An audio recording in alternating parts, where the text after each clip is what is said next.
6:52 in the morning. Wow. Black woman in running shoes. Handcuffs on a public street. The click of metal. The weight of 20 years of certainty pressing down on two wrists that had done nothing wrong. Nobody stopped it. Nobody stepped in. A neighborhood held its breath behind drawn curtains and lit porches and the particular silence of people who had seen this before and already knew how it ended. Except this time. This time the man holding the cuffs had no idea who he had just put them on, and in about 45 seconds, his entire career was going to prove it. The handcuffs went on at 6:52 in the morning, on a public street, in front of her own neighborhood, in plain sight of anyone who happened to be looking. And the man who put them on her had absolutely no idea he had just made the worst mistake of his career. But we're getting ahead of ourselves, because before the handcuffs, there was a Tuesday morning. And before Tuesday morning, there was a Monday. And before Monday, there was a woman who had been in this city for exactly 3 weeks and had already read everything she needed to know about what was coming. She just didn't know it yet. The alarm went off at 5:14. Not 5:15. Never 5:15. Renee Holloway had set it to 5:14 for 11 years running, and she couldn't explain why anymore. Just that changing it felt like surrendering something small. And Renee did not surrender small things. Not small ones. Not large ones either. She sat up in the dark. The room smelled like fresh paint and the cardboard from boxes she hadn't fully unpacked. The house on Elmwood Avenue was hers now, signed. Keys collected. 2 bookshelves assembled wrong, taken apart, and assembled correctly at midnight because she couldn't sleep with something crooked on the wall. 3 weeks in. Still felt like a hotel, that was fine. She'd felt that way in Columbus, too, the first 6 months. Janitors, and then the ceiling looked familiar. The street outside sounded right, and she knew she was home. Elmwood would get there. She laced up her running shoes in the dark. Left hand, right hand, double knot, double knot. Same ritual since she was 22, running laps around a parking lot in Baltimore because the precinct gym didn't allow women past 9 p.m. That was a long time ago. She stood, rolled her shoulders, checked the time. 5:21. Badge, no gun, no uniform. Just a gray pullover in the quiet of a street that didn't know her yet. She opened the front door and stepped out into the Ohio morning. 3 miles, give or take. Down Elmwood. Up the hill past the park where the benches were still so wet from last night's rain. Then back along Ridgeline and home. Nothing complicated. Nothing scenic. Just enough to clear her head before the day started demanding things from it. She ran at an even pace. Not racing. Not jogging either. That middle place, controlled, sustainable, the kind you could hold for an hour if you had to. She'd run two marathons in her 40s. Finished both, run a third if her left knee hadn't registered its opinion somewhere around mile 18 of the second one. The knee still had opinions. She ignored them. The street was quiet. A few porch lights on. Someone's sprinkler hitting the sidewalk more than the grass. A tabby watched Cadwoodway with lion dimmers only cats could manage at this hour. She passed the house at number 14. Silver Tesla in the driveway. Newer model. Someone doing well for themselves. She didn't slow down. Didn't look back. She ran. Like she'd been early, no identification in every city she'd ever led. People, isn't that dangerous? Sometimes it came from skepticism. What exactly are you hoping to learn? Once, from a deputy chief in Columbus, who should have known better, it came wrapped in something she didn't have a polite word for. Her answer was always the same. I need to know what this neighborhood feels like before I start making decisions about it.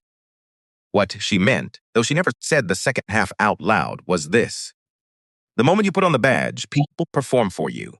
They straighten up, smile too wide, tell you what they think you want to hear.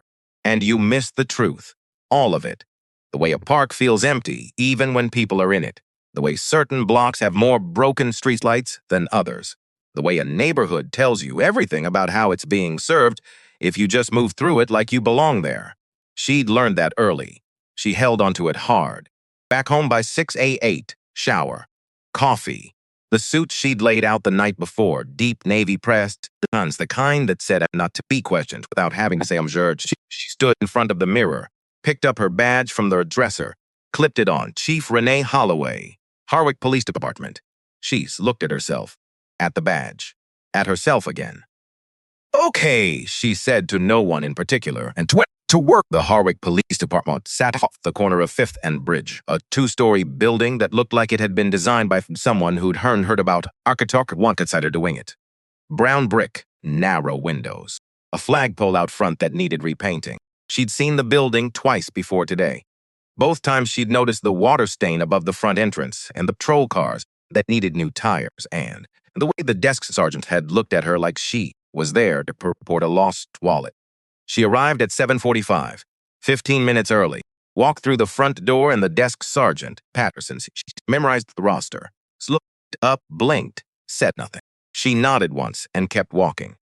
The hallway smelled like burnt coffee and industrial carpet cleaner. 2 officers passed her going the other direction. One gave a small nod. The other looked straight ahead like she wasn't there. She didn't take it personally. She'd expected this. Not every department rolled out the welcome mat for a new chief, especially one who came from outside, especially one who had a reputation for asking uncomfortable questions about internal complaints. She reached the main floor, stopped, held maybe 30 officers, some at desks, some standing. The general noise of a department starting its morning. Conversation, laughter, coffee cups, someone's radio murmuring at low volume. Then, one by one, they noticed her. The noise didn't stop all at once. It trickled down, conversation by conversation, until the room was close to quiet and 30 people were looking at the door. She stood in the doorway and looked back. Then she saw him. Far corner of the room, arms crossed, leaning against the wall next to the coffee station. 45, maybe a year or two older. The kind of face that had spent 2 decades outdoors and under fluorescent lights in equal measure. A silver badge catching the overhead light. He wasn't hostile. He wasn't welcoming. He was watching, measuring. The way men who'd been somewhere a long time always watch someone new in. She made a note of him, filed it. Then she walked into the room. "Good morning," she said, and started her first day. His name was Dale Mercer. She had it by 9 a.m., not because anyone introduced them, because by 9 a.m., she'd already started working through the permit and rod numbers. Mercer's file was the kind you noticed. 22 on the force, 3 commendations for outstanding service, and 2 formal complaints filed in the past 18 months. Both dismissed. Both filed by Black residents of the Elmwood district, the neighborhood where she'd run that morning, the neighborhood where she now lived. She read the first one. Rain Purcell, 41 years old, stopped while walking to his own car on Carver Street. Violation, no criminal requirement, for 11 minutes. Released. Complaint filed 2 days later. The review notation at the bottom, signed by then Chief Ray Stanton. Insufficient grounds for disciplinary action. Matter closed. She read the second one. Aisha Drummond, 26 years old at the time, stopped while sitting in a parked car outside her sister's house on Maryland Avenue. Asked to step out of the vehicle. Complied. Found. Complaint filed 3 weeks after. Stanton again. Officer acted within standard patrol discretion. Matter closed. 2 complaints. 2 dismissals. 2 neat little notations at the bottom of forms that were now sitting in a filing drawer, presumably waiting for someone to open them. She had. Then she opened the bottom deck's drawer. The one that had been locked and took her 10 minutes to find the right key for, and found the third. Thinner than the others. Dara Owens, 28 years old, engineer. Stopped on Elmwood Avenue while returning from a morning run. Requested to provide identification. Declined. Correctly, legally, within her rights. Detained for 8 minutes. Released without citation. At the bottom of the form where it asked for additional comments, Dara Owens had written in handwriting so precise it looked typeset. "This is not the first time I have been stopped in this neighborhood without cause. I have documented the previous incidents. I have dashcam footage from the stop described above. I would like to be taken seriously." Stanton's notation underneath. Reviewed. No action required. Renee closed the folder. She didn't call anyone in. She didn't pick up the phone. She put all 3 files into her bag, locked the desk again, and went back to work. Some things you didn't react to right away. Some things you carried quietly until you knew exactly what you were going to do with them. This was one of those things. At 10:30, the had been on the calendar before she arrived, arranges Tystone Stanton's here. She'd considered postponing it, decided against it.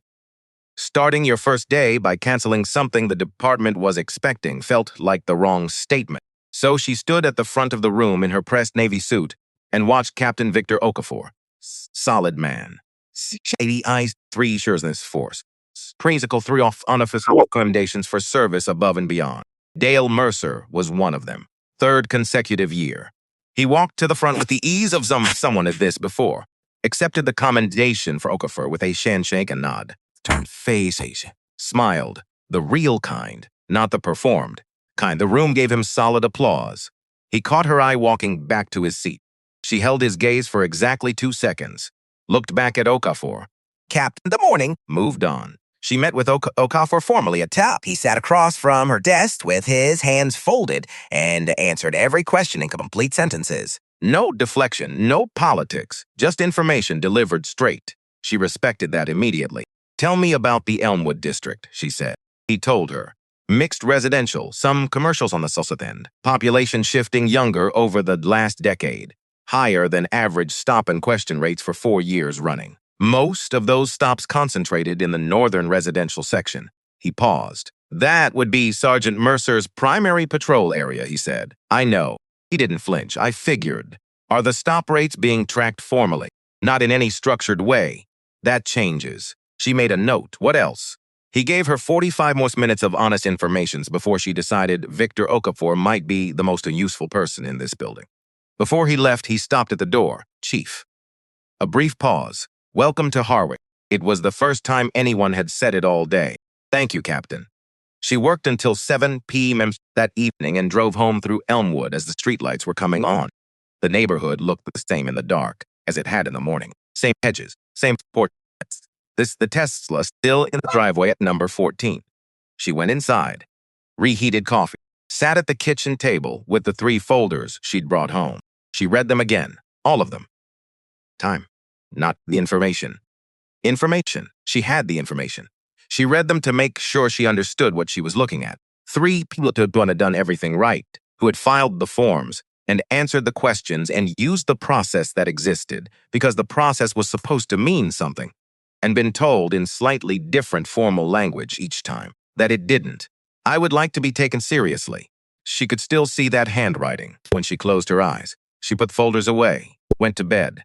The house was quiet around her, still smelling faintly of paint and cardboard, still feeling like a hotel. The alarm was set for 5:40. She ran the same route on Tuesday morning, down Elmwood, left on Carver, up past the park, which was dry today, down Ridgeline, past the barber shop with the hand-tanked place, not yet open. She was past the Tesla at number 14, moving well, left me quiet once when she heard it. Tires on pavement, slow, the specific slowness of a vehicle that isn't going anywhere, that is watching. She didn't change her pace. Mercer had been on patrol since 6 a.m. Elmwood was quiet most mornings. That was fine with him. Quiet meant he could think, move through the neighborhood at his own rhythm, notice things. 22 years had taught him how to notice as others missed, or so he believed. At the Iltwood at 6:47. Black woman, mid-40s. Good running gear, the expensive kind. Earbuds in, steady pace. She ran like someone who'd been doing it a long time. He'd seen her the morning before, hadn't stopped her then. Today, she was running past the Tesla at number 14. He watched her go by it. Something settled in him. He didn't examine it. He didn't interrogate it. 22 years of what he called instinct and what was actually something else entirely told him to pull over. So he did. He got out of the car. She'd heard the door. She slowed, pulled one earbud out, turned around. He was already moving toward her, badge visible, hand resting near but not in his belt. The practiced posture of authority. She held her ground. He said, mind if I ask where you're headed? She looked at him. Took his measure in the way people do when they've been measured their whole lives and learned to measure back. Home, she said, just finishing my run. You live around here, a few blocks. She pointed loosely in the direction of her street. On Elmwood. Right. He glanced toward the Tesla at number 14. Then back to her. You got any ID on you? There it was. She'd known that question was coming. He had known it from the moment the car door opened. Some things you know not because you're paranoid, but because you've been here before. Different streets, different cities, different officers. Same question. Sienski. No, she said. Calm, clear. I'm running. I understand that. And I'm telling you I don't have identification. I'm not required to carry it. His jaw tightened barely, but she saw it. Ma'am, I'm investigating suspicious. What? She tilted her head. Zut. Just precise. I'm jogging past a parked car on a public street. I running past high value on the driveway of a... Which one are we investigating? Something shifted behind his eyes. Not anger exactly. The specific frustration of someone who was not used to being answered, who had spent 22 years in a uniform that usually ended conversations rather than started them. He took a step closer. I'm going to need you to. Ma'am, I'd like to know what I've done. Identify yourself, or this becomes speech. Tell me what I've done. His hand moved, not to his weapon, to his cuffs, and she thought with a clarity that almost surprised her. Oh, we're doing this. It happened fast. Not violently, but fast and deliberate. Practiced the turn, pressure behind her shoulder, the click of metal. You're under arrest, he said. Obstruction. The word landed in the morning air and just sat there, empty. The kind of word you use when nothing else is available. You're making a mistake, she said. Her voice was steady. It was the steadiest thing on the street. You should have cooperated, he said. She exhaled slowly through her nose. Wait, it didn't cry. Didn't give him anything that could be used to rewrite this moment later in terms of something else. She just stood there, in handcuffs, on a public street, in a neighborhood she ran every morning. And she held herself with the composure of someone who understood that how you carried yourself in the worst moments was the only thing you actually controlled. You don't know who I am, she said. Across the street, in a car he'd parked there 40 minutes earlier, Webb Tilton pressed record. He was 32, freelance journalist, working on a piece about stop and identify incidents his mid-size Ohio citizens had been for 3 months. He'd spent the past 2 weeks specifically watching patrol patterns in the Elmwood district after a tip from a community organization. He'd seen the kind to stop before, had filmed it before. He hadn't expected anything like this. His hands were completely still on the camera. He kept filming. Mercer had his radio in hand. Dispatch, this is Mercer, A car pulled up. Dark, unmarked. The kind of plates that belonged to someone with institutional weight behind them. The driver's door opened and Victor Okafor stepped out. He looked at the scene in front of him, took it in with the careful economy of a man who had spent 23 years learning to read situations in under 5 seconds. Mercer, the woman in handcuffs, the red marks already visible on her wrists, the handful of neighbors who had materialized on porches the way people do when something has shifted the quality of the air outside. Okafor's expression didn't change. His voice, Sergeant Mercer. Mercer turned. Captain, I have a subject who refused to. Take them off. A beat. Sir, she refused to identify herself and became aimed operative of Mercer. The voice dropped. Quiet now. The kind of quiet that was considerably worse than shouting. Take them off. Mercer's hands moved. The cuffs came free. Renee rolled her wrists. Didn't look at Mercer, didn't look at the neighbors on their porches. She looked at Okafor. He turned to her. Chief Holloway. A pause that held everything in it. I'm sorry, are you hurt? No, then she turned to face Dale Mercer. He was still processing. She could see it happening in real time, the reordering of every assumption he'd made in the last minutes. The title landing into his brain and being turned over, examined, she found to be real. Chief Holloway, the new chief. The woman who'd stood at the front of the room yesterday morning and said good morning to the 30 officers who looked back at her in silence.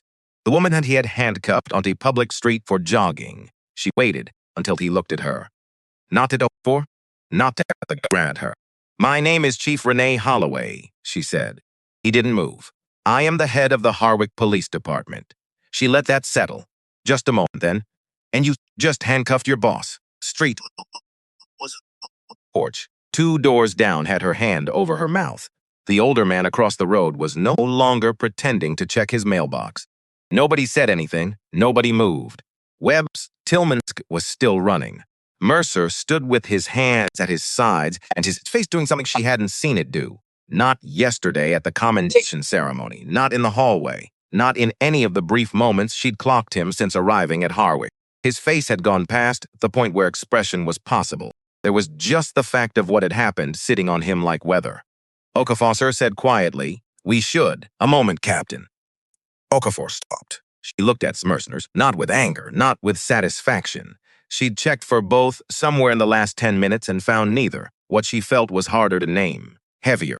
The weight of 3 folders she'd read last night, sitting in her chin on a chair that was starting to feel familiar. And now standing in front of her in the shape of a Kato man Toa genuinely believed he'd been doing his job.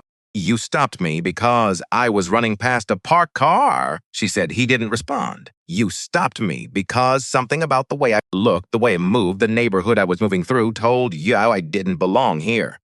Still nothing. "You have been on this force for 22 years. You have 3 commendations. People in this department respect you." She paused. "Let that sit. And none of it, not 1 year of it, stopped you from putting handcuffs on a woman who was running." His hands moved slightly at his sides, a small involuntarily hairs thing. "You want to know what the worst part is?" Her voice didn't rise.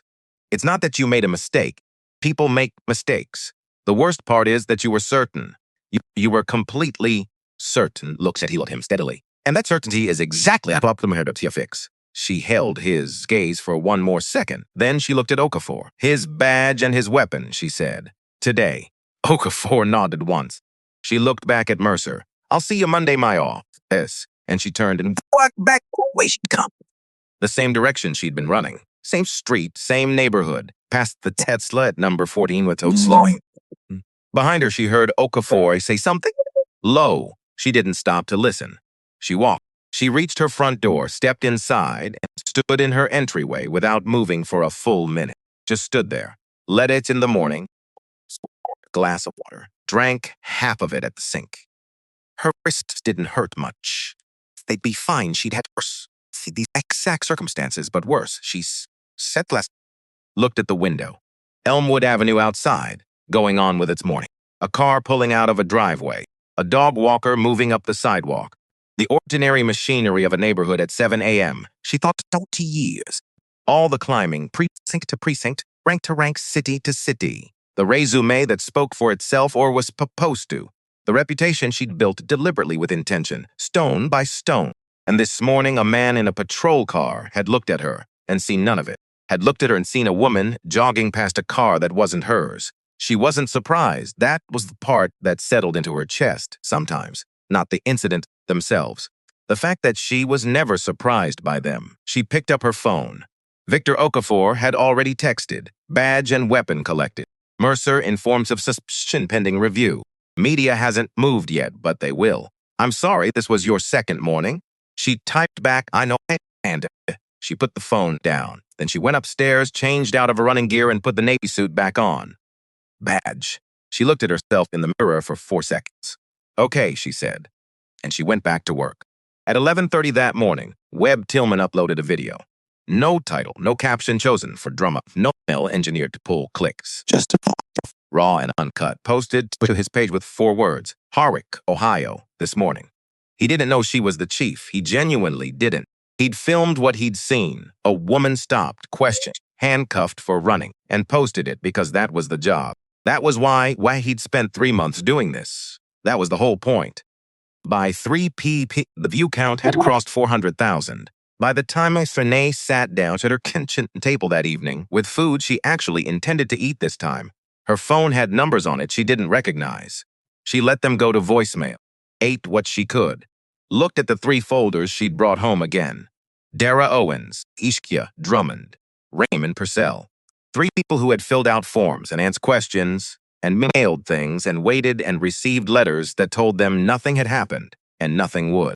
3 people who had been told, in the official language of the institution, that they had not been taken seriously. I would like to be taken seriously. She could still read that in her mind, every word of it. The precise handwriting of someone who had written it knowing it might not matter and had written it carefully anyway. She closed the folders. Outside, the street was quiet. The Tesla sat in the driveway at number 14, same as always, dew starting to settle on the roof. Monday was coming. She had work to do. The video didn't go viral the way things usually do. No celebrity repost, no news anchor reading it aloud with praxis outrage, no hashtag born in a conference room somewhere. It just spread, quietly at first, then fast. The way fire moves when the ground is already dry and has been for a long time. Webb Tillman uploaded it Tuesday evening and at 11:34 p.m. By Wednesday morning, it had crossed 2 million views. By Wednesday afternoon, it was 8 million. By Thursday, it stopped being a number anyone tracked and became fact. He referenced the way they referenced weather. Have you seen the Harwick video? That was all. Just the Harwick video. Like there was only one. Renee saw it for the first time Wednesday morning at 6:15, sitting at her kitchen table before the alarm went off, because she hadn't been fully asleep.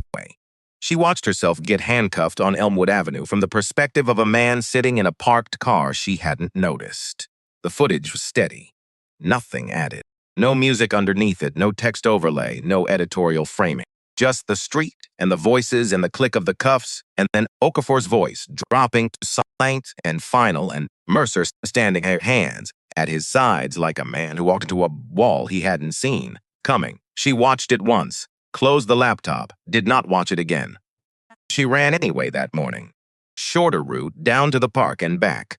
Nothing ambitious. Churchney had opinions. She told them what she always told them. The street was cold and gray and mostly empty, and she moved through it at her usual pace. And when she got back inside, she showered and put on a suit and went to work, because the work didn't pause for this. The work was always there. That was the nature of it. Bev was waiting at the elevator with a printed list. Bev had been at Hurdig 50 post-quarters, survived 3 chiefs, and had the institutional memory of a building and the emotional intelligence of someone who'd learned by necessity when to speak and when to be quiet. She almost never panicked. Today she looked like she was working hard at not panicking. Seeing 2 local stations, Columbus Dispatch, from Rodeo Farm, one from a podcast I've never heard of, and a reporter from a national paper who has called the main line 4 times since 7 a.m. She looked up. Also, Mayor Greer's office. 3 times before 8. The mayor first, Renee said. Everyone else waits. Surgeon Mercer's union representative also left a message. Renee kept walking. They can wait longer. Mayor Douglas Greer was 61 years old and had been in office for 9 years and had navigated political weather in that time. That he'd learned to enter every difficult conversation, sounding like he was on your side while leaving himself room to be in someone else's. He called at 8:22. Chief Holloway, the warmth was engineered, she noticed it. I want you to know the city stands fully behind Mayor Greer. She kept her voice level. What do you need from me? A pause. The warmth recalibrated. I need to understand what happened, he said. A sergeant in my department stopped me during my morning run. He requested identification without legal basis. When I declined, he placed me in handcuffs and stated I was under arrest for obstruction. She paused. That is what the broader context of which several million people have now seen. Another pause. Longer. There are people, he said carefully, raising questions about the decision to run without identification, without a security detail. She'd expected this. Not because she was cynical, because she understood how narratives worked. An incident occurred. A story formed around it. And if you didn't shape the story, someone else shaped it for you. And the story some people were already building. She'd seen 3 versions of it in comment sections before 7 a.m. was not. A sergeant stopped a black woman for jogging. The story they were building was, why was the police chief running around without her badge, almost like she was looking for something to happen? Mayor Greer, she said, I have run without identification in every city I have led. It is a deliberate practice that allows me to understand how residents experience their own neighborhoods with a distortion of my authority. I will not be apologizing for it. Silence on the line. I'm not asking you to apologize, he said, but the way he said it, boy, he was. Good, then we're aligned. She let that land for a moment. I'll have a public statement ready by noon. I'd recommend your office focus on demonstrating that the city's oversight mechanisms actually function, rather than on the question of my running route. He said something noncommittal. She said goodbye. Bev appeared in the doorway with coffee. Renee took it. Hold my calls for 20 minutes. The statement she released at noon was 11 sentences, no performance in it. It laid out the facts of the incident, confirmed Mercer's spending formally review, and stated that the department rec was referring all internal complaint records from the prior 24 months to the Civilian Review Board for independent examination. That last sentence was the one that mattered. She decided what to do with those 3 folders sitting at her kitchen table the night before. Not hold them, not use them as quiet leverage. Hand them over, all of it, to a body that existed outside the department's chain of command and let the process work the way it was designed to work. She'd spent 20 years watching institutions protect themselves at the expense of the people they were supposed to serve. She was not going to do that here, not in her first week, not ever. If she could help it, it was the right thing to do. She knew it would make people uncomfortable. She was correct about that. Ray Stanton gave his first interview by Thursday morning. Okafor sent her the link at 7:43 a.m. with no message attached, just the link, which told her everything she needed to know about how bad it was before she clicked it. Stanton was 63, silver-haired, photographed in what appeared to be a comfortable living room, and he had the manner of a man who had spent 31 years being deferred to and had not yet fully understood that this was no longer the situation. He said he had enormous respect for the role of chief and hoped Holloway would settle into the position over time.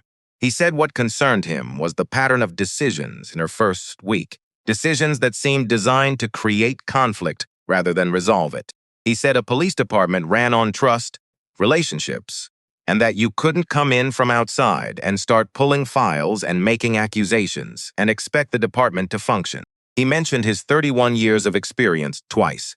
He did not mention the 3 complaint files he had buried. He did not mention Dara Owens or Rain Purperskell or Aisha Drummond. She read the interview once, put her phone face down on her desk. Stanton was not stupid. He was doing exactly what she'd have expected him to do, positioning himself as the voice of experience and institutional stability against an outside disruptor, getting his version of the story into the record before the review board got anywhere near those files. He had relationships on that board. She'd already checked. 2 members had attended his retirement dinner months ago. She made a note, filed fondant the part of her mind that was patient. At 10 a.m., Okafor knocked. "You have a minute? Sit down." He sat, put both hands on his knees in the way he did when he had something to say that he'd been thinking about for a while. She'd already started learning his tells. "Stanton is not going to go quietly," he said. "I know he had allies on the city council. 2 of them are already asking questions about whether the review board timeline can be adjusted. Till the news cycle moves on. How do you know that?" "Because I have been in this department for 23 years, and I keep my ears open." He said it without pride, just fact. "I'm telling you, because you should know what you're walking into." "I know what I'm walking into." He nodded slowly. "What do you need from me?" She thought about that for a moment. "Keep doing what you're doing. I need someone in this building who the department trusts, someone who isn't me." She held his gaze. "Right now, that's you." He looked at her steadily. "That's a careful way to use someone. It's an honest one." He stood. At the door, he paused. "Chief." He seemed to choose his next words slowly. "I knew something was wrong in Elmwood. The stop numbers, the complaints going nowhere. I knew something wasn't adding up." He stopped. "I didn't put hard to find out what." She looked at him. "I'm not saying that to make myself feel better," he said. "I'm saying it because you should know it and because I'm telling it to you before someone else does." She held his gaze for a moment. "I appreciate that, Victor." He nodded once and left. She sat with what he'd said for a few minutes after he was gone, not judging or for it, understanding it. There was a particular kind of courage it took to work inside a broken system, not the dramatic kind, not the kind that made good video, but the daily grinding kind. The decision every morning about how much to push and where and at what cost. Okafor had made his calculations over 23 years. She wasn't here to condemn them. She was here to change what those calculations needed to be. Thursday evening, Gerald Hatch knocked on her front door at 7:15. She hadn't invited him. He lived 4 houses down and had introduced himself the week she moved in with a handshake and the information that he was a civil rights attorney and that if she ever needed anything, she knew where to find him. She had thought, pleasant neighbor. She had not thought she'd be letting him into her kitchen 9 days later. He came in and sat at a table and opened the leather folder he'd brought and got to the point without preamble, which she appreciated. "Dara, Owens came to my office yesterday," he said. Renee said nothing. She saw the video. She recognized the officer. "She brought me documentation of the incident from June, including dashcam footage from her car. The camera was running when Mercer pulled up behind her. His unit number is clearly visible throughout." He slid a document across the table. "She also told me She'd found two other people through a neighborhood community page after the video went up. Raymond Purcell and Aisha Drummond. He looked at her. Since files. He sat back slightly. Then you know what you have. I know what I have, Chief Holloway. He leaned forward. What Stanton did, dismissing those complaints without independent review, without even speaking to the people who filed them.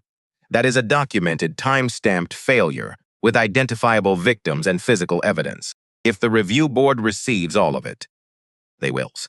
He stopped. I'm giving them everything, she said. The 3 complaint files, the dismissed notice and Stanton's signature, the patrol stop data from the Elmwood district for the past 12 months. She paused, and Dara Owen's dashcam footage, if she consents. Hatch was quiet for a moment. Then, you're letting the board run it. Yes. You have the authority to handle this directly. I have the authority. I don't have the independence. She looked at him steadily. If I handle this myself, it becomes a new chief using her position to go after her predecessor and the officer who embarrassed her. That's the Stanton is already trying to write. I'm not going to hand him the pen. She picked up the document he'd brought. The review board is independent. They have subpoena authority. Let them do their job. He held her for a long moment. And if Stanton's allies on the board slow walk it, then we deal with that when it happens. She met his eyes. I'm not going to burn the process before it has a chance to work just because I'm impatient. He was quiet for a moment, then he almost smiled. You're more patient than I would be. I've had more practice, she said. Eli left at 8:30. She washed the 2 coffee cups and stood at the sink looking out at the street. Elmwood quiet in the evening. A few windows lit down the block. The Tesla at number 14 sitting in the dark. She thought about Dara Owens, sitting across from Hatch in his office, 28 years old. Coming in with her folder and her dashcam footage and her 4 careful sentences and doing it all again, trusting the process again, one more time, even though the last time she trusted it. She'd gotten a form letter that said no action required. That took something. Renee knew what that took. She dried her hands and sat back down at the table and opened her laptop and started drafting a formal referral letter to the Civilian Review Board. She worked until midnight. When she finally closed the laptop, the house was completely still, and the street outside was empty, and the 3 folders were in her bag, ready to go in the morning. Friday came gray and cold. She ran anyway. Shorter again. The Neve was talk. She was way back along Ridgeline when her phone buzzed in her pocket. She slowed to a walk and pulled it out. Unknown number. Voicemail from 6:52 a.m. She almost kept walking. She'd stopped answering unknown numbers 2 days ago. But something made her pull up the voicemail and listen. The voice was young, male, careful in the way people are careful when they've rehearsed something important. Chief Holloway, my name is Kyle Mercer. I'm Dale Mercer's son. I'm 19. I'm a first-year law student. I'd like to speak with you if you're willing. I have something I think you should hear, and I think I need to say it out loud to someone who isn't my dad. He left his number. She stood on the sidewalk in the cold morning air and listened to it a second time. Then she put her phone in her pocket and walked the rest of the way home. She called him back at 9 a.m. from her office. He answered a second ring. Chief Holloway saying, "Thank you for calling back. You said you had something to tell me." "Yes, a breath.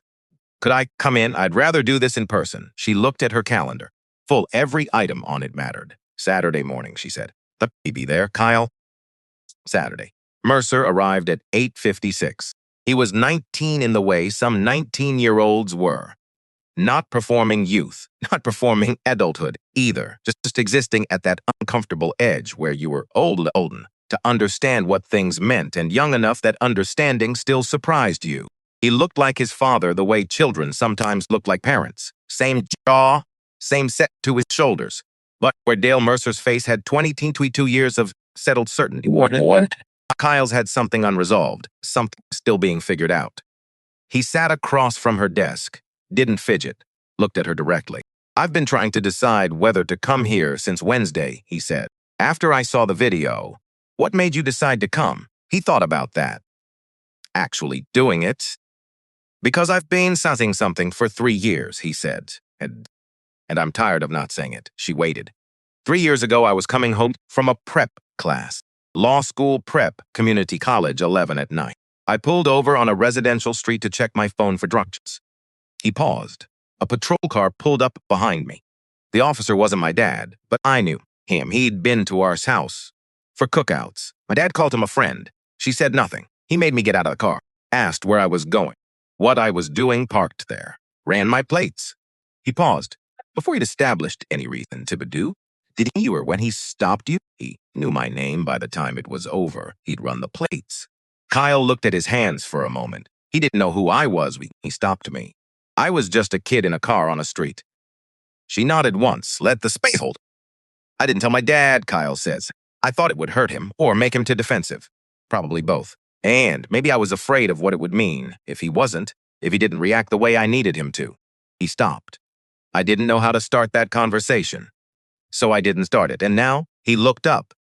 And now I watched him put hand glove for jogging. And I don't have the option of not starting it anymore. She looked at him, 19 years old, sitting across the desk from the woman his father had arrested, trying to figure out what honesty cost and deciding to pay it anyway. She thought carefully about what to say. There were several versions available to her, the comforting version, the instructive version, the one that gave him something clean to walk out with. She set all of them aside. I'm going to ask you something, she said, and I want an honest answer, sir. Okay, do you want to give a formal statement to the review board? He didn't look away. Yes, it becomes part of the official record. I know. It may affect what happens to your father. I know that too. He held her gaze. That's why it has to be formal. If I just tell you and you put it in a file, nothing changes. I don't want things to not change. She studied him for a moment, 19 years old. I don't want things to not change. I'll have someone from the board's office contact you, she said. He nodded, started to stand, then stopped. Asks you something? Go ahead. Do you think my dad can change? The question sat in the air between them. She thought about Dale Mercer on Elmwood Avenue, the certainty in his voice when he said you should have cooperated, the practiced ease of a man who had never, in 22 years, had to seriously reckon with the possibility that his instincts were wrong. She thought about the 3 folders, about Stanton's notation at the bottom of each one. She gave Kyle the honest answer. I don't know. She said, that's not something I can predict. She paused, and it's not something I can do for him, or that you did him, steadily. That part belongs to him. Kyle nodded slowly, like he'd already known this and had needed to hear someone else say it. Yeah, he said quietly, I know.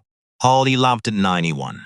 The office after he was gone long and looked at the Mercantile for a few minutes. Not long. Thus long that Let the weight of that conversation settle somewhere manageable. Then she picked up the referral documents for the review board and went back to work. Sunday was supposed to be quiet. It wasn't. At 11 Bay, I forwarded her an email from the city council. 3 members.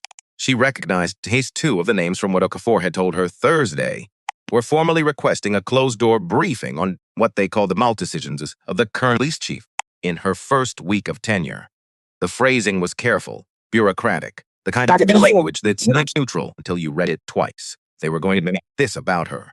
Not about Mercer, not about Stanton, not about 3 complaint files in a locked drawer, about Renee, about her choices, her running route, her decision to refer records to the review board rather than handle things quietly inside the department, her management decisions. She forwarded the email to Hatch with one line, FY. He called back under 5 minutes. This is Stanton's hand, he said immediately. Most likely, they're going to argue your conduct created the incident, that you bear partial responsibility for the situation. He paused. If they get traction on this, if the council formally questions your judgment in week 1, it gives Stanton's people on the review board political cover to delay the proceedings. Out the kitchen window. Gray November afternoon. Quiet on a Sunday. A neighbor walking a dog. A kid on a bicycle at the corner. Renee. Hatch used her first name when he was genuinely worried. She'd noticed that already. You want to do? Nothing yet, she said. Nothing. The briefing request has to move through proper scheduling channels. It'll take at least 2 weeks. By then, the review board will have already received the complaint files and opened the proceedings. Let them move. We'll be ahead of it. Silence on the line. Are you sure? But no, she said, but I'm going with it. Sunday evening, she graded papers. She'd been teaching a night class at the community college since September. Introduction to Criminal Justice Ethics, 12 students, Monday evenings. She'd picked it up before the Hardworking appointment came through and decided to keep it When it did, people thought that was strange. A police she teaching a night class. It was necessary. She spent her days inside the institution. She sat at somewhere that forced her to think about what the institution was supposed to be. The papers were on a prompt she'd assigned 2 weeks earlier. Describe a situation where following the rules and doing the right thing are not the same thing. How do you navigate the gap between them? All 12. Some were thoughtful. Some were formal, dressed up as thinking one. One student, where Sass, still in his work clothes, she read twice. He wrote, "Sometimes the gap between the rules and the right thing is where people get hurt. And the people who get hurt there are usually the ones who already had the least protection." So maybe what the question is, and that's how they navigate that. The gap, maybe the question is who is responsible for closing it. She put a check mark at the top of his paper. Wrote underneath, "This is exactly right." The harder question is, who has the power to close it, and what are they willing to risk to do so? She set the papers aside and sat at the table for a while in the quiet house. Outside, the street was empty and still. She thought about Dara Owens, Perkel, Aisha Drummond, Kyle Merce. 4 people who had done the harder thing. The unglamorous, unwitnessed, no guarantee thing of saying what was true even when the system had already told them it wasn't listening. She was not going to let that go to waste. Monday. She was at desk by 7:30. Mercer was scheduled for 10 a.m. She used to review the formal suspensions, documentation, and go through the Elmwood Patrol stop records for the past 12 months. She built the analysis herself. The records weren't formatted to make this visible. She doubted that was accidental. But she worked through them methodically. Mercer's stops in Elmwood over 12 months. No stops, meaning stops that produced no citation and no arrest, 33. She spent 20 minutes cross-referencing the demographic data. 26 of the 33 no-outcome stops involved Black or brown residents. She put the number in a document, saved it, sent a copy to Hatch and a copy to the review board chair with a note. Additional documentation for the record. At 10 a.m. Dale Mercer knocked on her open door. He was in civilian clothes, no badge, no weapon. He looked different without them, not physically smaller, but in some other way she couldn't precisely name. Like the uniform had been doing structural work she hadn't noticed until it was gone. "Sit down." He sat. She put nothing on the desk between them. No files, no documentation visible. Just space and the particular quality of silence in a room where something important was about to happen. "Do you know why you're here?" she asked. He met her eyes. "Because of what happened Tuesday morning." "Tell me what happened." "Tuesday morning, I stopped a woman during my patrol. Requested identification. She refused. The situation escalated," she said. The situation didn't escalate on its own. You made a choice at every step of that encounter. You pulled over, you got out of the car. You requested identification you had no legal basis to request. You put handcuffs on a woman who was exercising her rights. She kept her voice level throughout. You escalated it. Did you jaw stop her? A beat observed her in the vicinity of a high-value vehicle. She ran past it. She slowed in that area. She was running 5 miles. Runners adjust their pace. She leaned forward slightly. "What did she actually do that made you get out of your car?" He was quiet. "Sergeant Mercer, she was running through her neighborhood," Renee said. "She has lived on Elmwood Avenue for 3 weeks. She runs that route every morning. The vehicle in that driveway belongs to the family at number 14. She has no connection to it whatsoever." She paused. "What did she do?" He said nothing. "You've stopped people in the neighborhood before," she said. She watched that land. 2 formal complaints in 18 months, she said. Both dismissed by Chief Stanton, both involving Black residents of Elmwood. No legal basis established in either case. She paused, and a third, filed 4 months ago, Dara Owen. Something moved across his face at that name. Fast. Gone. She kept, Renee said. For 4 months he kept it, filed a complaint. Was told no action was kept the footage anyway. She looked at him steadily. She had more faith in this process than this process deserved. The room was very quiet. "I'm not here to fire you today," she said. "The review board determines the outcome. That's how this is going to work." She paused. "But I need you to understand something, and I need you to understand it clearly." He looked at her. "This is not to buzz out. Tuesday morning. Tuesday morning is a symptom." She held his ease. The problem is something that has been building for years.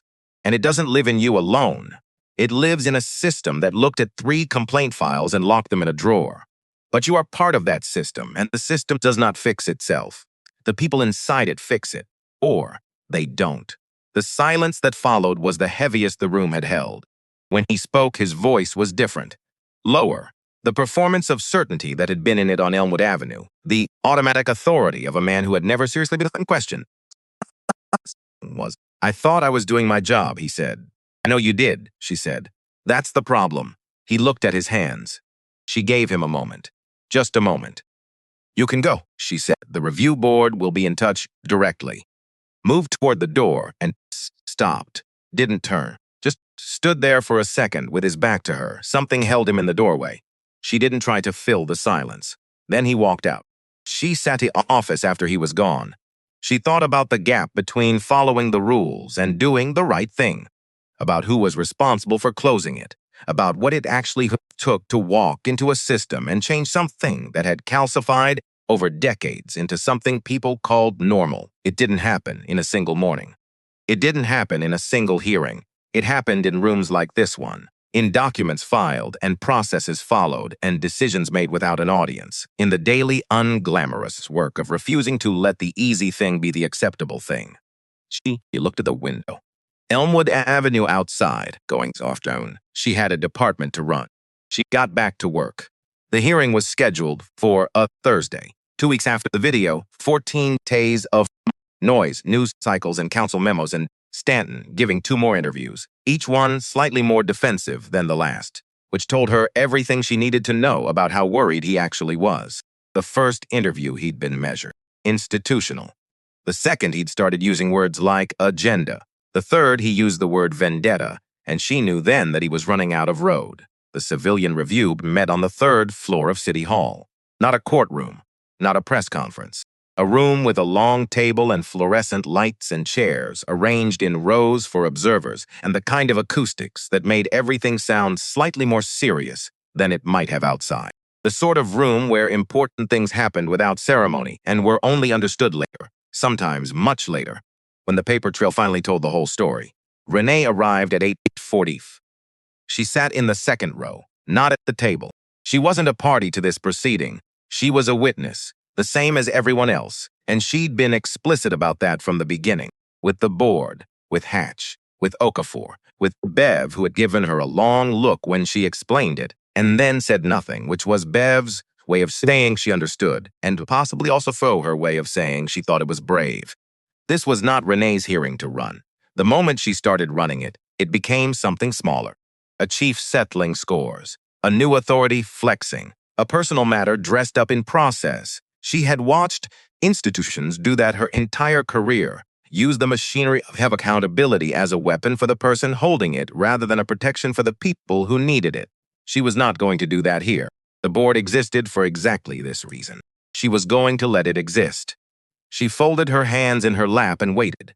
The room filled in. Rooms like this always did, quietly, with people finding seats and arranging papers, and not quite making eye contact with people they'd been in conflict with for the past 2 weeks. Board members took their places at the long table. 7 of them.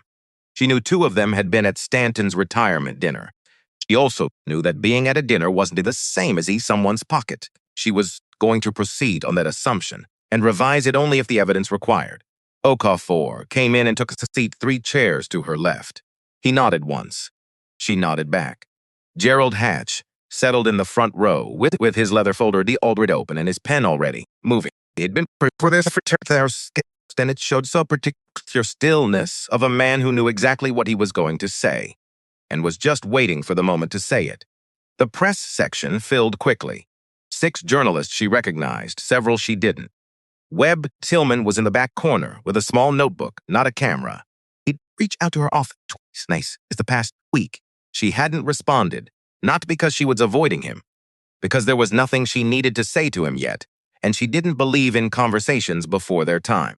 Mercer came in at 8:58 with his union attorney, a man named Price, who walked with the settled confidence of someone who'd won a lot of rooms through sheer persistence and knew how to use a delay the way a surgeon used a scalpel. Mercer was in a jacket and tie. He looked like a man who had not slept well in 2 weeks, at putting with serious effort into not showing it. He found his seat without looking around the room. He didn't look in her direction. She didn't try to make him. And then Ray Stanton walked in. She'd known he'd been called as a witness. Hatch had mentioned it. But knowing something in the abstract and sitting in a room while it became concrete were different experiences. And she gave herself exactly 2 seconds to feel before she pushed it away. Stanton was 63, silver-haired. He moved through the room with the ease of a man who had spent 31 years being the most important in most spaces he occupied and had not yet fully reckoned with the fact that this was no longer true. He sat at the witness table and looked around with an expression of patient tolerance, like a professor attending a lecture on a subject he'd taught for decades. He saw her. She looked back 2 seconds. 3. Then Eleanor Tate called the room to order. Tate was the board chair, 60 years old, former appellate court clerk who now ran a municipal accountability nonprofit. She had reading glasses on a chain around her neck, and the particular who had seen every version of this situation multiple times and was thoroughly unimpressed by all of them. She opened the proceedings without ceremony and without the performance of gravity that Legislature Chair sometimes mistook for competence. This hearing concerns 3-4 complaints filed against Sergeant Dale Mercer, file of the Hummer Police Department of Smart, over an 18-month period, all dismissed at the departmental level without independent review. It also concerns the events of last Tuesday morning, which are documented on video and are part of the public record. She looked around the room over her glasses. We are here to determine whether proper procedure was followed in the handling of these complaints, and whether to consider events are an isolated incident or a pattern of conduct. We will hear from witnesses. We will examine documentation. We will ask questions and we will expect complete answers. A pause. We will not be performing for cameras. If anyone in this room appears to be performing for cameras, they will be asked to leave. She looked at her documents. We'll begin with the complaint record. Ms. Owens. Dara Owens walked along the table, like someone who had spent 4 months waiting for this moment, and had decided somewhere along the way, before the moment she was going to walk into it, like she deserved to be there. Because she did. She sat down, adjusted the microphone, and looked at the board with the composed directness of a person who had already said things inside her own head so many times that saying them out loud was almost a relief. Mrs. Owens, Tate said, in your own words, please describe the events of June 14th of this year. Dara's voice was clear, unhurried. She described returning from her morning run. The same trout she'd been running for 2 years, turning onto Elmwood and having a patrol car ease alongside her. Mercer asking where she was coming from. Mercer asking where she lived. Mercer asking for identification. I told him I didn't have any, she said. I was running. I had my keys and my phone. What happened then? He asked me to stop and stand on the sidewalk. I did. He asked again for identification. I told him again that I didn't have any and that I wasn't legally required to provide it while on a public street. She paused. He asked me if I had a criminal record. I told him that wasn't relevant to the situation.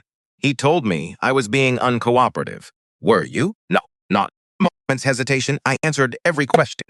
I just didn't answer them the way he wanted me to. And then he detained me on the sidewalk for 8 minutes. He ran my name through dispatch. Nothing came back. He told me to have a good day and left. She folded her hands. I went home. I wrote down everything I could remember by the time, his badge number, his exact words as closely as I could recall them. I filed a formal complaint that afternoon. Tate looked at a document. And the response to that complaint? 3 weeks later, I received a letter from Chief Stanton's office informing me the complaint had been reviewed and no action was required. Did the letters explain what the review consisted of? No. Did anyone contact you to discuss the complaint before or after the letter? No. Did you have any indication of what evidence, if any, was considered? No. Dara's voice remained even throughout, but her hands on the table had tightened just slightly. A form letter. That was all I received. I spent an afternoon documenting everything I remembered as carefully as I could, and I received a form letter 3 weeks later. Tate made a note. You mentioned you had dashcam footage of the incident. Yes. My car was parked on Elmwood. The camera was running when Sergeant Mercer's vehicle pulled alongside me. The footage shows the entire interaction from that angle. His unit number is visible throughout. That footage has been submitted to this board. Yes. Thank you, Ms. Owens. Please remain available for additional questions. Raymond Purcell was 51.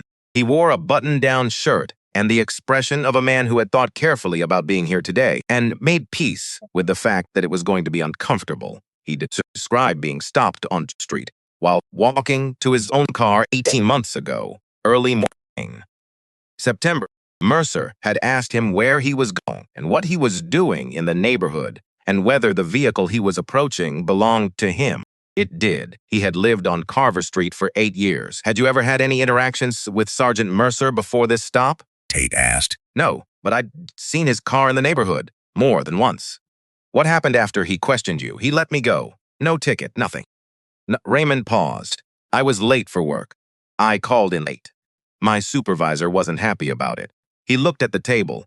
I filed the complaint because I didn't know what else to do. I thought that was what you were supposed to do. If something felt wrong, you put it on record. That's what the process was for.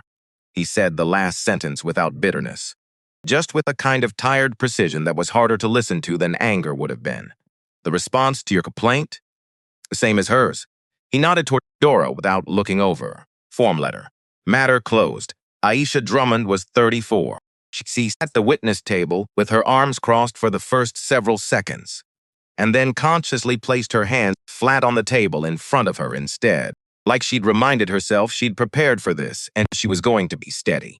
She had been asked to step out of her parked car outside sister's apartment on Ridgeline Avenue. Engine off, radio on, waiting for her sister to come downstairs. Mercer had tapped on her window. She had rolled it down. He had asked her to step out. She had stepped out. He had checked her identification. She did have her wallet, run her information, found nothing, and told her she was free to go. Did he explain why he'd asked you to step out of the vehicle? Tate asked. He said he had observed me parked in a location he was monitoring. Did he describe what he was monitoring or why? No. Did you ask? Yes. What did he Aisha's jaw tightened. He said was an ongoing patrol matter. Tercel slave moved through the observer section. Tate didn't look up.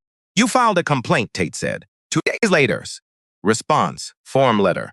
3 weeks after I filed. She paused. I kept it. I've kept everything.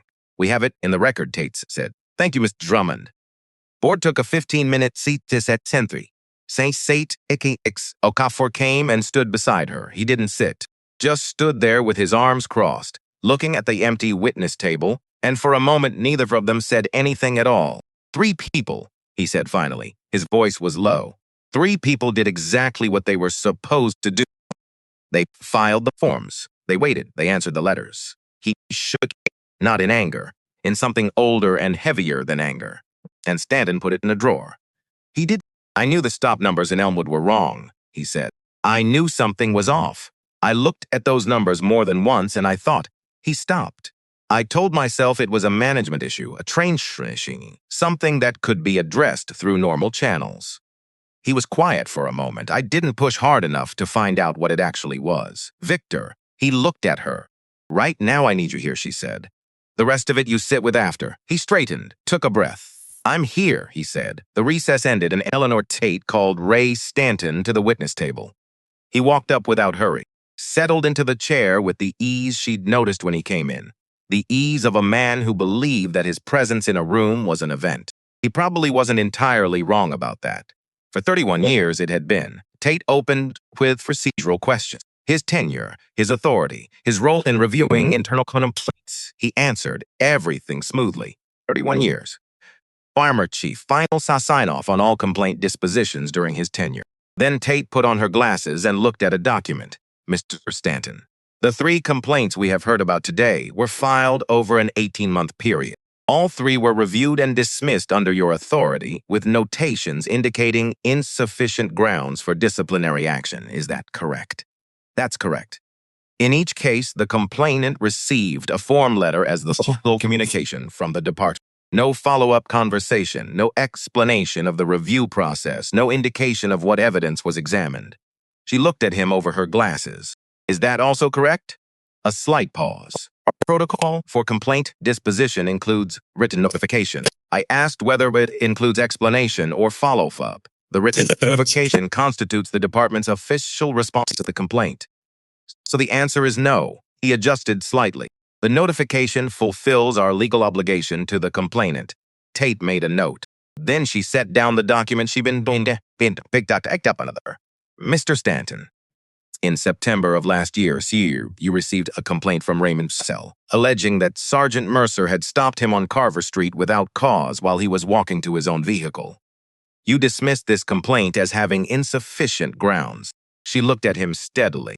What was the basis for that determination? I reviewed the officer's patrol report for that date. Sergeant Mercer's own patrol report. Yes. Did you speak with Mr. Purcell directly? We sent the required notification. Did you speak with him? By any means. Phone, in person, written correspondence beyond the form letter. A pause.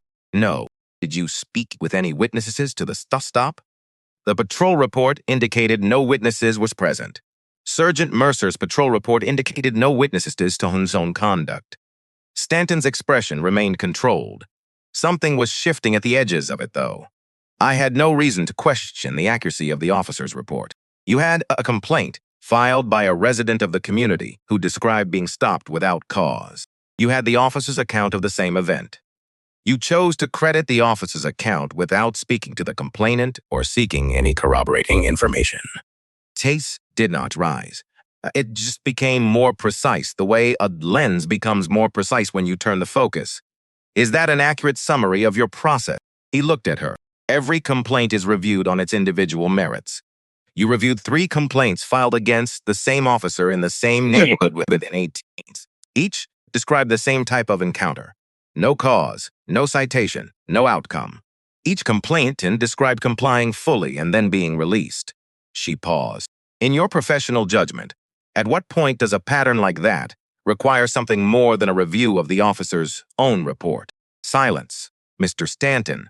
Each complaint was reviewed individually. You reviewed them individually and found nothing 3 times. Same officer, same profile of complaint. She looked at him over her glasses. What would it have taken? He said nothing. She let the silence sit for a full 5 seconds. Then she put her glissias mask on and looked at a new document. In your view, she said, what is the purpose of the formal complaint process? He straightened slightly. Back oratory, he recognized, to ensure accountability within the department, to provide community members with a mechanism to report concerns and receive a response. And if mechanism managed entirely by the person with authority to dismiss the reports it receives, with no independent review, no transparency about the process, and no obligation to inform complainants of the reasoning behind decisions. What accountability actually exists? He was quiet for a moment. The chief exercises professional judgment, he said. The chief exercises professional judgment, she repeated. Yes, she shakes a note. One more question. She looked at him steadily. In your final year as chief, Sergeant Mercer's patrol area in Elmwood had the highest rate of no outcome stops in the entire department. Stops that produced no citation and no arrest. Were you aware of that? He looked at her. Stop statistics are one metric among many. Were you aware of it? A beat, a long one. I was aware of the patrol activity in that district, he said, and you took no action. Not a question, just a statement, placed flat on the table between them. He said nothing. Thank you, Mr. Stanton, Tate said. You may step back.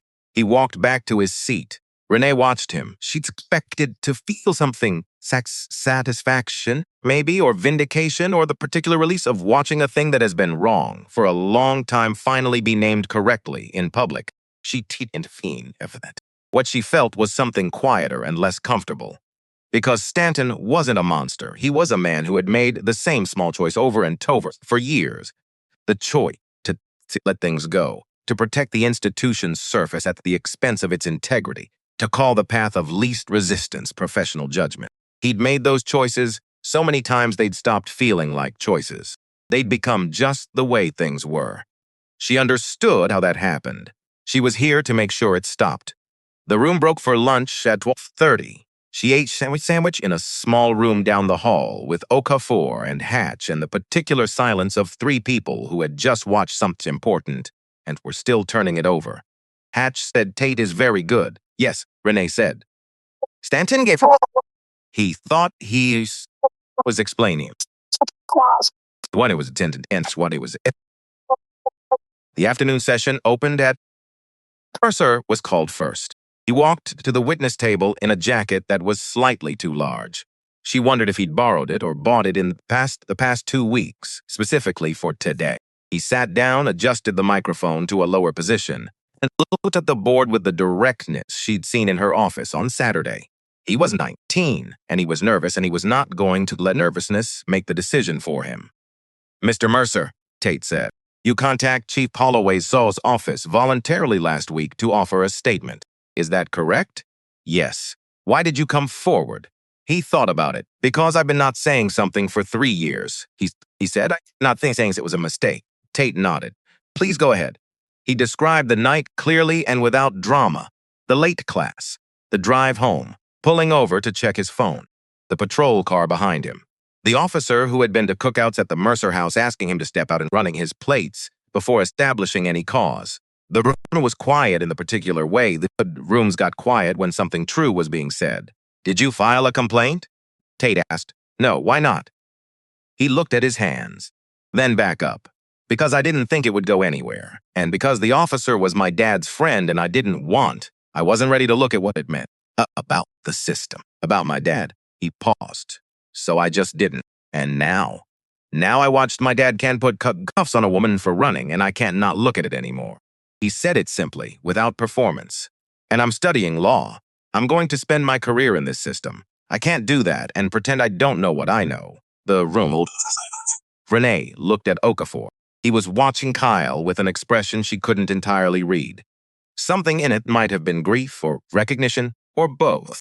And then she looked at Dale Mercer. He was watching his son. His face had done something she had not seen it do in the 2 weeks she'd known him. Not on Elmwood Avenue. Not in her office on Monday. It had come open. Not dramatically. Not like a scene in a film. Just quietly and irreversibly. The way something opens when it has been held shut long enough that the effort finally gives out. His hands were flat on the in front of him, and his eyes were on Kyle, and he was not trying to control his expression at all. It was the most honest she had seen. She took 15. She moved through closing statements methodically. The city attorney was measured and non-committal. Hatch was precise and took 9 minutes and laid the pattern out so clearly that the room felt different when he sat down, like shape of something had been made visible that had previously only been felt. Price made his argument for Mercer. It was a reasonable argument in one respect. The systemic failure was real. The culture that permitted it was real. It would be incomplete to treat one officer as the entirety of the problem. She agreed with that part of it. Where she disagreed quietly was with the conclusion Price drew from it. That systemic failure existed didn't make individual officers blameless for choosing to inhabit it, year after year, stop after stop, without asking whether any of it was right. When Price finished, Tate thanked him and moved to close the session. And then Mercer said, "I'd like to say something." His attorney's hand went to his arm. He moved it aside. Tate looked at him. "Sergeant Mercer, closing statements have concluded." "I know." He held her gaze. "I'm asking for 1 minute, not as part of the proceedings. Just start it again. Just as someone in this room who has something to say." Tate looked at him for a long moment. "1 minute," she said. He didn't look at Price. Didn't look at the press section, or the board members, or the observers who had leaned forward slightly the way people did when they sensed that something unrehearsed was about to happen. He looked at Dara Owens. She was in the front row. She looked back at him without flinching. He held her gaze, and he said, "I did not have a legal basis to stop you in June. I didn't have one the other times either.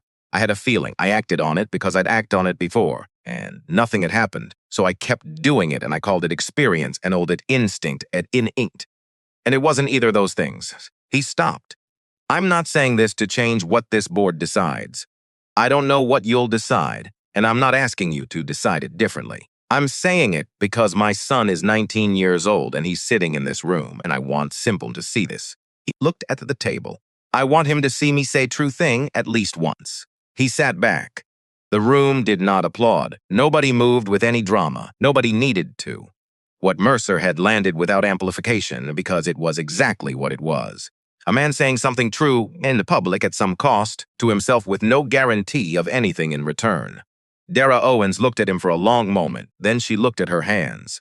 Then she exhaled, long and slow and complete, the kind of breath that had been held for Mertha Monfili bin Niger mission to go. Tate closed the session at 3:10. The board would deliberate and issue findings within 30 days. People filed out slowly. Renee stood and straightened her jacket and watched Dara Owens near the door, talking quietly with Aisha Drummond and Raymond Purcell. The three of them together, in a hallway outside a room where someone had finally taken them seriously, had said out loud that what happened to them was real and wrong and documentable and mattered. They were not celebrating. It wasn't that kind of moment, but there was something between them. A kind of quiet that looked different from the quiet of people who had been dismissed. She didn't interrupt them. She just looked for a moment. Then, she walked the other direction. Webb Tillman caught up with her. Her in the corridor. Chief Till kept her pace. Mr. Tillman. He fell into step beside her 5 minutes. She stopped. She looked at him properly for the first time. He was younger in person than the byline suggested. Earnest in the way people were earnest when they believed what they were doing was important and had decided not to be embarrassed about that. You uploaded that video without knowing who I was, she said. Yes. If you had known, would you have made a different decision? He thought about it honestly, which she appreciated. No, he said. What I filmed was what happened. The identities of the people in it don't change what happened. She looked at him for a moment longer. I'm not giving you an interview today, she said. When the board issues its findings, I'll give you 30 minutes on the record. He blinked.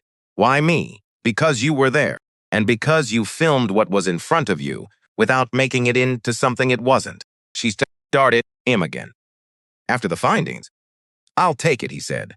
She drove back to the department, spent 2 hours on the work that had accumulated while she was at the hearing. Reports personnel matters, a call with the legal office, so the communication case was for the Steesways release. Once the board formally opened deliberations. At 5:30, Bev appeared in the doorway. You should go, Bev said. Bev almost never said. I have more than list things, Renee said. They'll be there tomorrow. She looked at Bev for a moment, at the 14 years of this building that lived in her face, at the particular quality of her saying this, right now, after the day that today had been. She closed the folder. Good night, Bev. Good night, Chief. 31 days after the hearing, the review board its findings. She read them at her desk, on a Tuesday morning with the door closed and her coffee getting cold. 22 pages. The core of it was clear and had the quality of something that had been true for a long time and was now simply being said in an official language that made it impossible to dismiss. The 3 complainants dismissed without adequate independent review. The process lacked the structural safeguards necessary to impartial assessment. Dane Stanton's handling did not meet the standard of due diligence required of a department head. The board recommended a formal investigation into complaint procedures under his tenure. Regarding Mercer, the stops of Owens, Purcell, and Drummond lacked documented legal basis. The pattern of stops in the Elmwood district over 12 months demonstrated a systemic problem requiring serious institutional response. The board did not recommend primitive criminal law. It recommended permanent separation from the Harwick Police Department. She read that section twice, put the document on her desk, looked out the window at Elmwood Avenue, visible from her second-floor office on a clear morning, the street going about its business in the November light. She'd known this was the likely outcome. She'd known it since Monday afternoon in her first week when she'd read those 3 folders at her kitchen table. But knowing what was coming and sitting with the arrival of it were different things. Mercer had 22 years. A son trying to build something decent from what he'd been given. A moment in a hearing room where he'd said the true thing at real cost. None of that changed what those years had contained. But it made this morning feel heavier than she'd expected. She picked up the phone and called Okafor. You've seen it? She asked when he answered. Just finished. Are you at the department? Yes. Mercer needs to be told in person. I'll do it. Will you be there? A pause. Yes, thank you, Victor. She called Mercer in at 2 p. Okafor was there, seated to the side, not at the desk. A witness and a human presence both. Someone Dale Mercer had worked alongside for years and who was there. Not because protocol required it, but because Renee had asked him to be, and he had said yes without asking why. Mercer sat down and looked at her face, and she thought he probably already knew. People usually knew, somewhere below the level of conscious knowledge. She told him directly the findings, the recommendation, what it meant for his employment. He sat with it for a moment. Okay, not agreeing, not accepting it in any peaceful sense. Just the sound of a man who had decided not to fight what couldn't be fought. She gave him a moment. Price will walk you through the appeal options available through the Yunjin process. He nodded. She used his first name for the first time. He looked at her. The 30-day continuation of benefits is in place. You have time to figure out what's next. He looked at her. Something shifted in his face. I've been thinking about what you said on the street that morning. He paused. That the worst part was that I thought I was doing the right thing. She said nothing. I've been trying to figure out when I stopped actually looking at people, he said. When I started just reacting to them. I don't know exactly when it happened. It happened over a long time and nobody stopped me. He paused. You did. 4 complaints in 2 years. 3 buried by your predecessor. 1 committed by accident of circumstance. She kept her voice even. That's not leadership, stopping something. That's a situation forcing itself into daylight. She looked at him steadily. What happens next, the coda to this story, if there is one, that belongs to you? He was quiet for a moment. I've started working with a youth program, he said. 2 evenings a week. My son found it. He looked at his hands. I don't know what it means. In the larger sense, maybe nothing, but it's something to do. She looked at him. Something to do, she said. He stood. The 2 men faced each other. 22 years of shared hallways and shift changes and the ordinary accumulation of time spent working, sawing someone. Whatever else was also true. Okafor extended his hand. Mercer shook it. Then he walked out. She released the reform plan on a Friday afternoon, 42 pages, specific, actionable, timed, an independent oversight structure for the complaint process, selected by a panel that included community representatives, rather than appointed by the chief alone. New data collection standards for all stops in every district, reviewed quarterly by an external auditor, whose findings would be made publicly available. Revised training protocols developed in partnership with 2 universities. A community liaison office with actual authority rather than advisory capacity. She released Friday slab because she'd learned over 20 years that documents released with fanfare got performed over, and documents released quietly got read. She wanted it read. She sent it to every council member, department head, every community organization she'd identified in her first weeks in Harwick, and to Webb Tillman, because she had told him 30 minutes and she intended to make it useful. The next morning, 5'4" gray pullover, running shoes, double knot. She opened the front door and stepped into the November morning. Cold now, the cold that had made up his mind about itself and wasn't going to renegotiate until spring. She stood on the porch for a moment and breathed it in, the sharpness of it, the clarity, the way cold air made the world feel more precisely itself. Then she ran. Down Elmwood, left on Carver, up past the park where the benches had frost on them and the trees were bare, and the path was empty in the early morning quiet.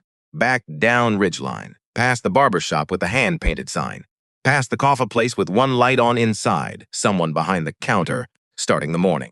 She ran past the house at number 14, the Teslawi, same as always. She ran past it without slowing. At the corner of Elmwood and Ridgeline, she saw a woman in a red coat walking a small dog, a terrier, energetic and unbothered by the cold. The woman looked up as Renee approached, 60, maybe 65, silver hair under a wool hat. She looked at. The woman nodded back. She said, "Morning," Renee said, and kept running. She ran the rest of the route at her usual pace and came back down Elmwood as the street was beginning its day. A car, backing out of a driveway, someone's kicking off, the particular shift in quality that happened when morning stopped being dark and started being real. She slowed at her front walk, stood there for a moment. This was the thing, not the hearing, not the 42 pages, not the moment on a public street that had been seen by millions of people and would probably be referenced in articles and training materials for years. Those were all part of it, but they weren't the point. The point was this street, at this hour, with a woman running, saying morning, and the ordinary, unmolested texture of the day beginning. She wasn't naive to think she had fixed anything. You didn't fix decades of accumulated institutional failure in a month. You didn't fix it with a single document, or a single hearing, or even a single person doing the right thing under pressure. You built something. Slowly. Stone by deliberate stone. You created structures that made the next failure harder to hide, the next person who came forward more likely to be heard. You showed up every morning and did the work and accepted that the results would outlast any single chapter of it. She went inside, made coffee, sat at the kitchen table. 3 weeks after the hearing, Webb Tillman's article ran on a Sunday, long form, carefully reported. He'd spoken to Dara Owens and Raymond Pearl and Aisha Drummond at length. He'd spoken to Okafor. He'd spoken to Kyle Mercer briefly, who had agreed to one quoted sentence.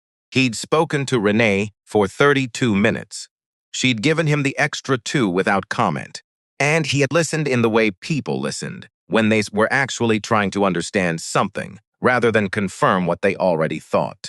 She read it at the kitchen table with her coffee, the same table where she'd read 3 folders in her first week, and watched her own arrest on a laptop screen, and drafted referrals at midnight, and graded papers about the gap between rules and right. She read it all the way through. At the end, in the final 3 paragraphs that were Webb Tillman's own voice and not reported fact, she slowed down. He wrote that what happened in Harwick was not ultimately a story about a bad morning or a bad officer, or even a bad chief making bad decisions about complaint files. See, it's a story about the gap.